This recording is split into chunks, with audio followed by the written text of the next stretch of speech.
Hello friends, hold up, because what just went down at Yankee Stadium is gonna leave you speechless. Was Rihanna's return really a homecoming, or did she just get ambushed by her own mentor on the biggest stage in New York? Why did the Queen of the Navy look like she was signing a hostage note instead of running that town? And why is HOV suddenly obliterating his own vault of secrets with surprise concerts right when them files got his name buzzing? Y'all better sit down for this one, because the internet is on fire, jaws are on the floor, and Jay just snapped his own myth in half. And HOV really thought bringing out Riri would save him? Bro, you just handed the Navy the receipts wrapped in a bow. Before we dive deep into this madness, smash that like button right now, hit subscribe, and turn on notifications because trust me, you do not want to miss what's coming next. This one's about to break the internet, let's get into it. Alright, here's the skeleton. Robin Rihanna Fenty, yeah, the bad girl Riri herself, walked out at Sean Jay-Z Carter's Extra Innings show at Yankee Stadium and performed Run This Town plus Bitch Better Have My Money as part of HOV's 30th anniversary run in the Bronx this past weekend. The Rihanna Jay-Z Yankee Stadium moment lit up TikTok, X, and every hip-hop blog by sunrise. 4-hour delay, thousands storming the gates, security lockdown, they pulling up, Usher, Clipse, Jeezy, Teyana, the whole Rolodex. And HOV really thought the delay excuse would fly? Bruh, the internet already ran the tape back. Now let's crack open the vault, because the receipts are ugly.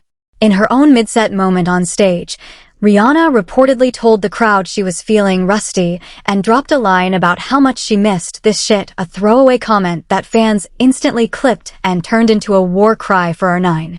When I heard that, I was like, wait, she just admitted on a hot mic that she's been gone from her own gift for 2 years, and HOV just happened to be the one who dragged her back out. Bro, that's not a favor, that's a flex on her whole discography. Then you had HOV himself, reportedly telling the crowd he was really sorry for the inconvenience, and that he didn't want to stop the music and have people get trampled. Smooth PR, but the internet clocked it in real time. When I read that apology, I had to do a triple take. 10,000 people rushed the gate, and this dude wants us to believe the delay had nothing to do with a certain bad girl running on Rihanna's standard time? Nah, that's the dumbest cover story I've heard in years. Then reports from fans on X went nuclear. One viral post reportedly clocked the handshake-turned-hug as the most awkward 3 seconds in Yankee Stadium history. And another popular breakdown reportedly said the energy between HOV and Riri looked colder than a Rock Nation contract clause. When I saw those clips slowed down frame by frame, I was like, nah, this is different. That wasn't a mentor-mentee reunion. That was two people who know something we don't, forced to smile for 60,000 phones. And HOV really thought nobody would zoom in? That's where he lost every ounce of plausible deniability he had left. The DJ academics and no-jumper crowd reportedly ran with the Free Rihanna narrative within hours, with commentators speculating that Riri is allegedly locked into Rock Nation deal obligations that keep her from dropping R9 on her own terms. Bro said what? That's the flex HOV did not want trending under his anniversary weekend. When I heard that clip loop, I was like, this dude really orchestrated a celebration concert and accidentally birthed a hostage meme. Nah, you can't fumble the bag this publicly and still expect the Navy to bow. And then you had the Complex and TMZ crowd reportedly framing Rihanna's line, I miss this shit, as pure fan service, while Hot New Hip Hop and the blog Underworld reportedly went the opposite direction, calling it a cry for help. From an artist who allegedly hasn't recorded a proper album since ANTI in 2016. When I read those competing takes, I had to laugh. Two mainstream outlets, two completely different framings, and both of them tiptoeing around the Epstein-shaped elephant in the room. Bruh, you can't say that publicly and still expect people to respect the coincidence narrative. Reportedly, sources close to the Yankee Stadium production described the surprise guest run as the most tightly controlled set list HOV has ever put together, with Beyoncé, Rihanna, Eminem, Clipse, and Usher all rotating through in a very specific order. When I heard that, I was like, hold up, this wasn't a concert, this was a reputation laundromat. Every surprise guest was a headline, every headline pushed something else off the front page. And HOV's team really thought we wouldn't count the machine gun of distractions? That's amateur hour crisis management wrapped in a Rolls Royce. Now that we've got the receipts on record, let's connect the dots nobody else is connecting. Here's what nobody's asking. That surprise appearance? It dropped 48 hours after a fresh wave of Epstein file chatter reignited HOV's name across every corner of X. The pattern here is crazy once you see it. Every time Sean Carter's name pops up in a document dump or a lawsuit whisper, a massive Rock Nation media event conveniently follows within the same news cycle. That's not luck, that's a playbook. And Rihanna? She hasn't done a public live performance in over 2 years, hasn't dropped a studio album since A&TI dropped nearly a decade ago, and hasn't shown up at any Rock Nation event unless it was contractually load-bearing. That's not a coincidence. That's a pattern of a woman keeping her distance until the paperwork calls her name. Remember that hug? It happened after the handshake attempt, meaning Riri's first instinct was professional distance, and HOV overrode it in front of 60,000 people. That's not affection, that's optics management. Remember that Rusty line? It dropped the same night Bey came out and stole the crowd's oxygen, which means Rihanna knew she was performing under her mentor's wife's shadow and still had to grin through it. Remember the 4-hour delay? It happened while A$AP Rocky was reportedly already inside the stadium waiting on his girl, which means the gate rush narrative had a very convenient built-in scapegoat that took the heat off whoever was actually running late. Then you connect the Rock Nation web. Rihanna signed with Def Jam back in 2005 under HOV's watch, moved into the Rock Nation management umbrella when he built it in 2008, and has reportedly stayed inside that ecosystem for management, touring, and publishing longer than almost any other founding-era artist. That's a 17-year business marriage. Beyoncé is HOV's actual wife. And A$AP Rocky, Rihanna's partner, father of her kids, has been quietly building his own empire outside the Rock umbrella. So when Riri walks out at Yankee Stadium, she's not walking out as a free artist. She's walking out as a founding piece of a corporate empire that allegedly cannot afford to look fractured while its founder's name gets whispered in courthouse hallways. So HOV did this 3 days after his name trended in those file conversations? That's amateur hour timing, bruh. The past beef context makes it worse. Rihanna reportedly cut most public ties with the Rock Nation press machine after A&TI, choosing to build Fenty Beauty and Savage X Fenty into billion-dollar empires that don't need HOV's blessing.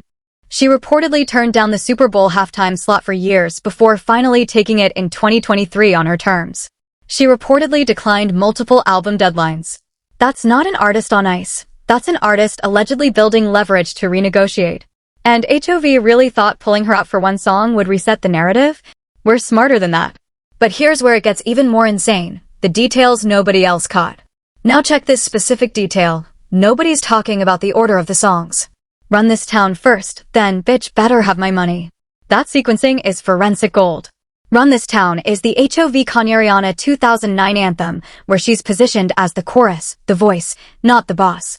Bitch Better Have My Money is her 2015 solo weapon, where she's the collector coming for what she's owed. Read that order again.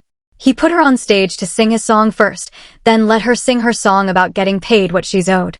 That's not a coincidence. That's a subliminal Rorschach test that HOV's team either engineered as reconciliation or completely missed. Either way, the Navy caught it in under 6 hours. Now check this, that Rusty comment. She didn't say, I'm out of shape or I've been away. She said rusty, a word that implies neglect, corrosion, something left sitting. That's a specific word choice. When artists want to hint at obligation without confirming it, they use words that carry double meaning. Rusty isn't just about vocal cords, it's about a career that's been sitting in someone else's garage. And HOV's team didn't catch that? That's embarrassing on a whole new level. Now check this, the body language on the exit. Fans reportedly slowed the clip and noticed Rihanna's shoulders squared away from HOV during the hug, while her feet were already pointed toward the stage exit. In body language analysis, that's called a courtesy embrace with escape orientation. That's not warmth, that's a pro doing her contractual minimum before bouncing to ASAP in the crowd. If HOV had half a functioning red on the room, he would have caught the exit orientation before going in for the hug. That's the problem with HOV right now. He's playing 2005 chess with 2026 cameras. Now check this, the visual staging. Reportedly, Riri's mic was slightly quieter than HOV's during Run This Town, and fans on X clocked it within the hour. Whether that's a sound mix accident or a deliberate choice, the optics are devastating. The one time you bring back the biggest pop star of her generation and her mic sits behind yours in the stage mix? That's the problem with HOV. He can't read between the lines because he's still reading the first line. Now, let's see how the media tried to spin this whole mess. Complex reportedly framed the moment as a triumphant homecoming for hip-hop's biggest crossover star, painting the whole night as a feel-good celebration of Roc Nation's founding-era chemistry. TMZ reportedly went softer, focusing on Beyoncé's outfit and calling Riri's cameo a sweet surprise. Both of those framings tiptoe around the awkwardness because both outlets have long-standing business ties to rock-adjacent talent, and neither one wants to be the outlet that gets frozen out of the next Beyoncé exclusive. That's not journalism, that's stenography. But hot new hip-hop reportedly went a completely different direction, running headlines that leaned into the Free Rihanna chants and calling out the visible awkwardness during the exchange. DJ academics reportedly pushed even harder, allegedly linking the timing of the concert run to the resurgence of HOV's name in the Epstein file conversation and questioning why Roc Nation suddenly needed a distraction-heavy news cycle. XXL reportedly played it down the middle, acknowledging the fan reactions, but declining to speculate on motive. Rolling Stone reportedly focused on the 4-hour delay and the crowd safety issue, effectively burying the Riri angle entirely, which is interesting when you consider Rolling Stone's own coverage history with Roc Nation. Now some HOV defenders are saying the whole awkward hug narrative is fabricated by clout-chasing TikTokers who slow footage down until anything looks weird. Some fans reportedly claim the Free Rihanna chant is disrespectful to a woman who's clearly happy, rich, and choosing motherhood over the mic. Here's why that argument crumbles. Nobody in the Navy is saying Rihanna isn't happy with ASAP or her kids. They're saying she's happy despite the album situation, not because of it. There's a difference between she doesn't want to record and she's not being allowed to record on her terms. One is personal choice. The other is corporate luck. And the receipts. The 2-year performance gap, the 10-year album drought, the visible discomfort, all point to the second one. Some HOV supporters are stretching to defend the indefensible. The media is trying to spin this for HOV, but the receipts don't lie, the truth is louder. But here's what nobody in mainstream media has the guts to say. Here's the real story. This isn't a beef, it's a money war disguised as a mentor-mentee reunion. Follow the paper trail and the whole picture snaps into focus. Rihanna is reportedly the most valuable non-active artist on Roc Nation's roster. Fenty Beauty is valued in the billions. Savage x Fenty has done multiple funding rounds. Her publishing catalog reportedly generates massive passive income every quarter. And here's the kicker, every year she doesn't drop R9 is another year her scarcity value goes up. She's become the Bitcoin of pop stars. The longer she waits, the more the eventual release is worth. That's not laziness. That's allegedly the most calculated business move any pop star has ever pulled. Now here's where HOV comes in. Roc Nation reportedly makes a percentage on Rihanna's touring, publishing, and management. If R9 drops on Roc Nation terms, everybody eats. If R9 drops outside Roc Nation, say, as an independent release or through a new deal, the math changes dramatically for HOV's empire. So when you see Rihanna get pulled out at Yankee Stadium during a moment when HOV's public perception is under pressure, you're not watching a reunion. You're watching a negotiation happening in front of 60,000 witnesses. That mic being slightly lower? That's positioning. That handshake she tried to give? That's leverage. That rusty line? That's a public reminder that the Navy is still waiting, still watching, still ready to spend billions the second she says the word. And this connects to the bigger industry pattern that mainstream won't touch. HOV's name has been swirling in file conversations for months. The lawsuits, the whispers, the constant news cycles, his brand is under a heat lamp. Historically, when a mogul's personal brand is under fire, the fastest way to reset public perception is to stage a massive, unifying cultural moment that reminds the public of his role as an industry kingmaker. That's why you got Eminem, Clipse, Bey, Riri, Usher, Jeezy, Teyana all rotating through in 3 nights. That's not a concert, that's a PR firewall built out of bodies. And Rihanna? She's the crown jewel of that firewall because she's the one artist who transcends hip-hop into mainstream pop culture. HOV needed her on that stage. She reportedly showed up. But the body language, the song order, the mic mix, the exit orientation, all of it screams that she showed up as an obligation, not a friend. Some people are gonna say this is conspiracy talk. Nah, this is pattern recognition. Every mogul in music history, from Berry Gordy to Suge Knight to Diddy, has run this same playbook when their name got hot. Distract. Redirect. Wrap yourself in bigger stars. HOV is running the Motown playbook in real time, and Rihanna is being used as the Diana Ross of the operation. She reportedly played her part beautifully. She sang, She smiled. She left. But the "I miss this shit" line? That was her moment of subliminal warfare.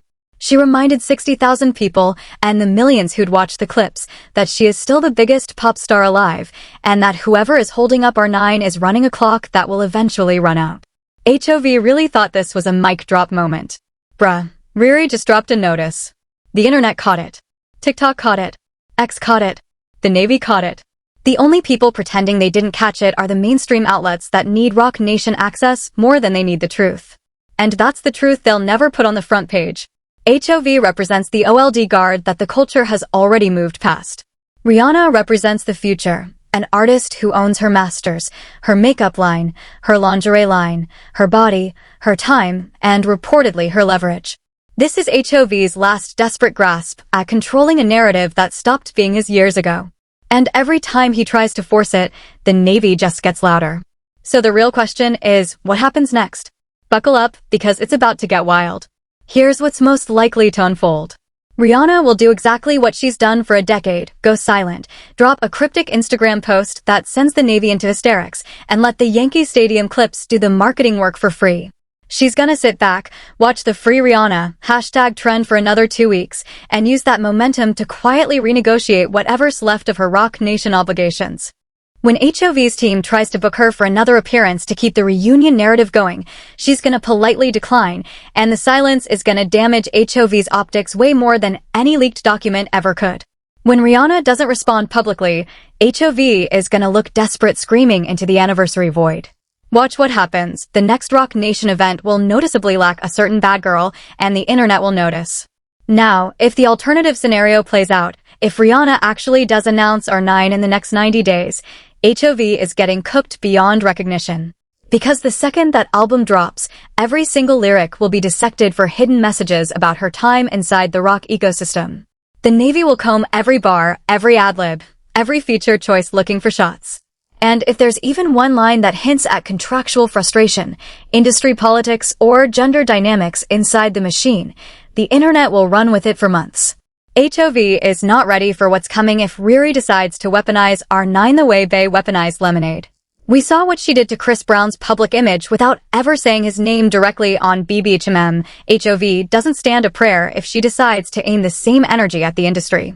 Looking at the bigger picture, this Yankee Stadium moment is going to be studied in music business classes 10 years from now as the exact night the Rock Nation empire started publicly cracking. Not because of the delay. Not because of the crowd rush.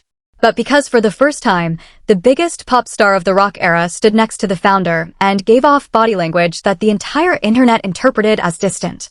5 years from now, when historians look back at HOV's third act, they're gonna point to this weekend as the beginning of the era where the culture stopped bowing. HOV is watching the culture move on without him, and there's nothing he can do to stop it. The Epstein file whispers aren't going away. The lawsuits aren't going away. And the more he tries to distract with mega concerts, the more obvious the distraction becomes. Every surprise guest is a bandage on a wound that's still bleeding. This is going to be the moment everyone remembers as when HOV's untouchable mogul aura officially cracked. And the wild card? A$AP Rocky.